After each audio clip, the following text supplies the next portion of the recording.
This video is for educational purposes only. The goal of this video is to help you determine a real versus fake pair of Travis Scott Air Jordan 1s.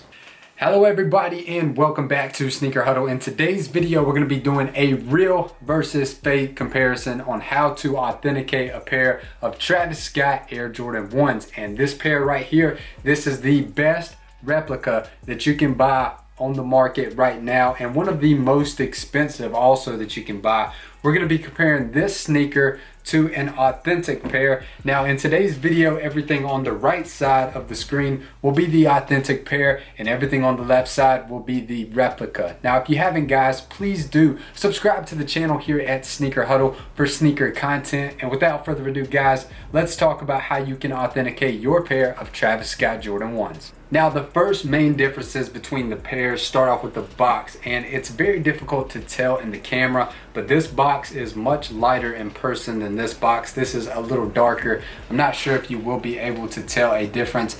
When I'm looking at the screen right now in the camera, they look the exact same, but in person I can definitely tell that this one is about a shade darker. Now looking at the inside of these boxes, this one has no red stamp on the top lid of the box, but the retail pair does have that red stamp on the inside of the box. Now getting inside these boxes, starting off with the retail pair, when you shine a black light at the green and white sticker inside the box, it does shine. When you shine it on the fake pair, it does not shine back. Now black lights are used to authenticate a lot of pairs of sneakers. A lot of these Chinese manufacturers, whenever they do manufacture these sneakers, there are inconsistencies in materials and stickers that are used. So a black light is a need if you are a sneakerhead. And I will leave a link down below in the video description if you do need a black light. Now moving on to the actual sneakers.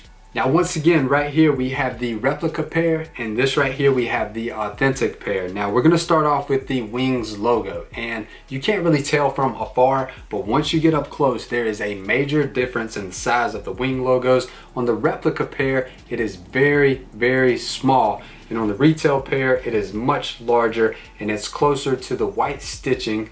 And overall the Air Jordan Wings logo fills up the entire Wings flap. On the legit pair here, you can definitely see the embossing of the Cactus Jack logo, and on the fake pair you can barely even see it at all, especially from afar. The lighting that we do have here in the studio does help you see the fake pair embossing just a little better, but once you see these in natural lighting, it is very difficult to even see the Cactus Jack branding on the heel. Most likely, if you have very weak embossing on your Travis Scott Air Jordan 1s, I wouldn't say that it's a manufacturer error. Most likely it is a non-legit pair. And also, while we're talking about the back of the sneakers, you can see a major difference of the width here, which, keep in mind, these are both dead stock pairs, and over time, once you wear these sneakers, it will stretch the heels of these sneakers out just a little bit, and it will lose its, a traditional hourglass shape is what people call it in the sneaker community. But you can see here that this is very narrow and tight, whereas on the fake pair, which is also a dead stock pair, it is a little wider. And also, when you do compare the stitching right above the Cactus Jack logo, you can tell that there is a major difference in the quality and the pattern of stitching. Now the next difference between these two pairs of sneakers is the actual color of the outsoles. The paint that is used, it is slightly darker on the retail pair, and on the replica pair it is slightly lighter.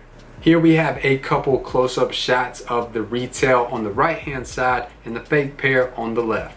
Now the next main differences between these sneakers is we're going to go to the corner stitching of the sneakers, which, keep in mind, we have the retail pair on the right and the fake pair on the left, but you can see that the corner stitching on these sneakers right above the reverse swoosh, the pattern of the stitching on the fake pair is very poorly done, and on the retail pair you can clearly see that it goes one stitch in and one stitch to the right, whereas on the fake pair it's slightly rounded and the stitching is much smaller.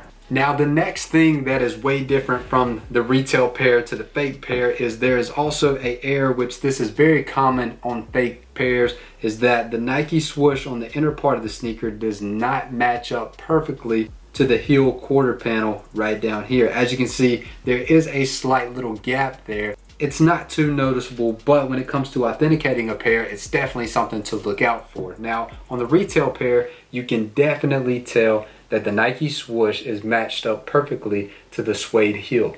Moving over to the next main differences that I found on these two pairs of sneakers is actually the font behind the tongues. As you can see on the fake pair, the font where it says Nike and the swoosh is much higher up than what it is on the retail pair, and also on the fake pair, the sizing of the font is way different. Now, the main differences between the retail pair and the fake pair is the quality of the materials and the quality of the suede. I repeat myself, suede, suede, suede. This suede used on the fake pair is stiff, it's cheap. When you brush it, you can brush this thing for hours and it has very minimal movement. And this is the best replica that you can buy on the market. Trust me, I've been everywhere. This is the top, best, highly recommended replica that you can buy. And this thing, in all honesty, is absolute crap. On the retail pair, the suede will move left, it will move right, it will move up, it will move down. The suede on the retail pair is far superior, and the materials that are used are far superior than the replica. One thing to keep in mind is that good suede can go stiff, but with a brush, it will always be able to be brushed out. Whereas with bad quality suede, the movement can never be there, even as long as you do brush it. The suede differences between these two sneakers in person are nowhere close to one another. Now, when it comes to authenticating your pair of Travis Scott Air Jordan 1s, you just have to be honest with yourself. How good is the material used on your pair of Travis Scotts? Because the retail versions of this sneaker, the suede that is used is very, very good. It will brush left, right, it will move all over the place. Whereas on the fake pair, the movement is very minimal and the suede hairs are very, very low, and the embossing on the sneaker is very, very weak. Now, we've also made 10 steps on how to authenticate your Travis Scott Air Jordan 1s. I will link that video right here in the top right hand corner and down below in the video description. And when it comes to the black light test, this sneaker will actually pass the black light test, as you can see here, like we did mention in that video. That's one thing that they have updated since we made that video last year. So I hope this video was very beneficial to you guys. If you haven't, please do subscribe to the channel here at Sneaker Huddle. We would love to have you as part of our Sneaker Huddle family. If you haven't, please do follow us on Twitter and Instagram. Subscribe to our channel. Please like, share, comment, and subscribe. God bless each and every one of you, and have a great day.